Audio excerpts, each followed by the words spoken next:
So Gen V is finally airing on Amazon Prime after being announced in 2020. If you don't know what Gen V is, it's a spin-off of The Boys and is based on the 4th volume of The Boys comics titled We Gotta Go Now.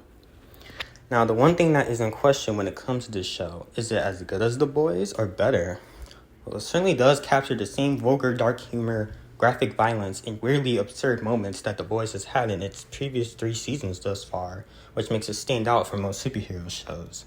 The same formula is still here in this show as expected, but is it better than The Boys? Well, it's too early to tell for sure.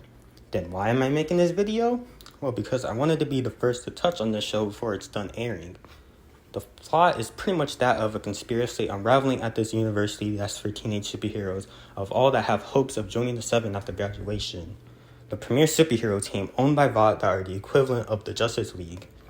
Well, when there's a spin-off of a popular show or franchise, that always comes a freshly new cast of characters.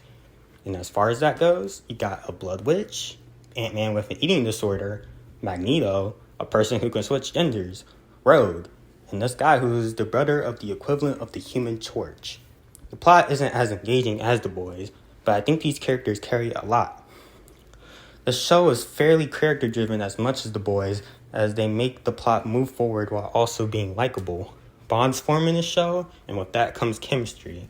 Although it doesn't have that same drive in its plot that The Boys had, it's pretty much The Boys but as a teen drama.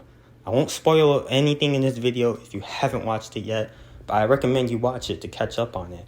If you've seen The Boys, then you should know what you're going into with this show. And oh my, is this a wild doozy. I will be making a review on this show once it's fully done airing, so please look forward to that. And yeah, that's pretty much it.